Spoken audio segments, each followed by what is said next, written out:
don't fall.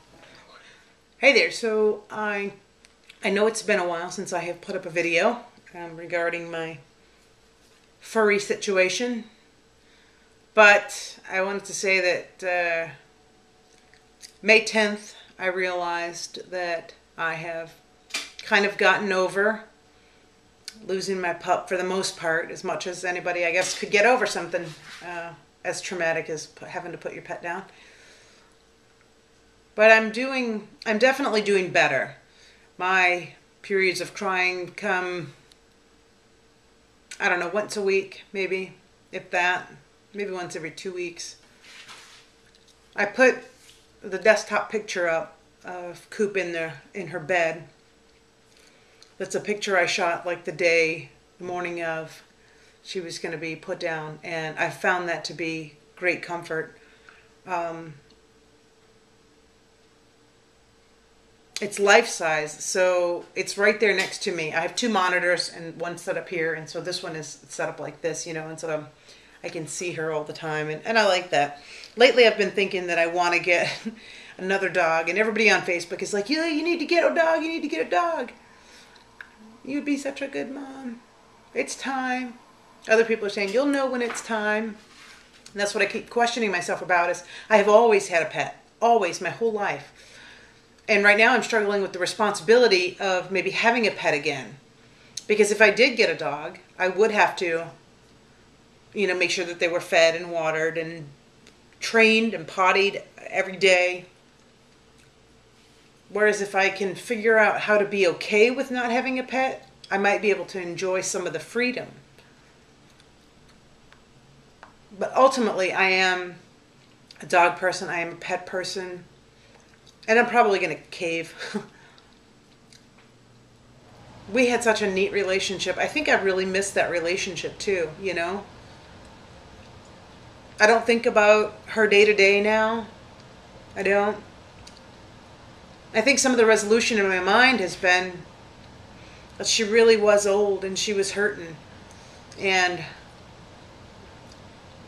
that it was her time. I've looked back on videos and on photos, and when I look at her photos, now it's funny because when I look at her photos now, my first thought is, gosh, baby, you are old. You can just see how old she was.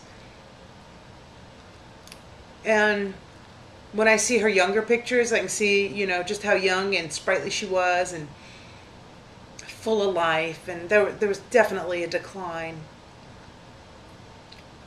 And so, although I miss her in spirit, I'm okay with her being gone now. Boy, that's, I think that might be the first time I've said that, actually. And I don't know why it's making me tear up. I'd like to think maybe I'm hormonal. It's hormones. I'm not still upset.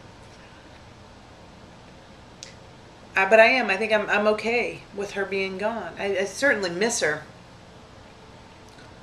But she was a big handful to take care of. At the end there, she started losing her bowels. She couldn't walk as much. And then those last couple of days, those last few days, she was really in pain when I went to grab her. I can still remember how she yiked, you know, like she was hurting, and she had never done that. Never. And so I know it was the right decision. And I've got some big plans. I know that they're off in the distance, but they sort of keep coming closer in timeline and later in timeline. Closer in timeline, later in timeline. So I don't know really how close they are. It might be tomorrow, if I get around pups enough. I haven't been around a lot of dogs, in fact, either. Here and there, I'll see a dog, you know, and I pet him. But some people say that she probably wants me to have another dog. Or I don't know if you've seen this, but on the internet somewhere, there's a photo, and it has a poem on it, and it's called "The Last Will and Testament of a Dog," or "A Dog's Last Will and Testament." And I read that recently, and I'm like, I'm ready to go get a dog. So I'm really thinking about getting a dog. But then again, once I get a dog, I'm completely committed to it. And I'm up for training a dog, start to finish. I would give them my love, my attention, my affection, everything. My life would revolve around them because I believe that they're just like having children, you know? They only know what we teach them. They're relying on us to teach them and to be right in the world. But I tell you, I've seen a lot of bad stuff on the internet about dogs and people being cruel to dogs, and I just can't understand that. I cannot wrap my brain around it. When the simple answer is to just train the dog. You read a book or you go to some training classes with that dog and you learn each other. That's the commitment you're supposed to make to him. You don't just treat him like crap because you don't know how to communicate with him. So, sorry about that tangent. I'm very passionate about animals and that they be treated fairly and right, and that we should do what we promise them we'd do when we take them from their mother or from the shelter or from the dog place where you buy the dog or whatever, however you acquire them. So I'm on the fence about whether or not I'll get a dog, and who knows, maybe the next video will be me sitting here with a little puppy. And I will film every bit of me and that dog's life. You can bet on that. Not every single bit, but there will be a lot of footage about that dog. Because that's something that I really cherish now that I did with Coop.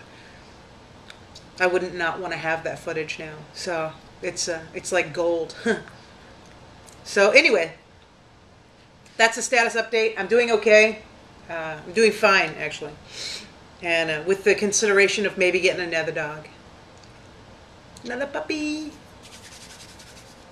So, yeah, let me know, I guess, maybe what you think. I have come a long way in my grieving process. Feel like I'm maybe ready to get a dog, but I don't know. Maybe I want to do a little traveling. Maybe I don't want the responsibility right now. Maybe I want to get more of my own life in order. But I really want a dog. So, feel free to comment below. Let me know what you think. Don't get one, get one. Foster them. See, now that's a good idea. Anyway, that's where I'm at. So everything is going good. And we'll see what the future holds. Take care.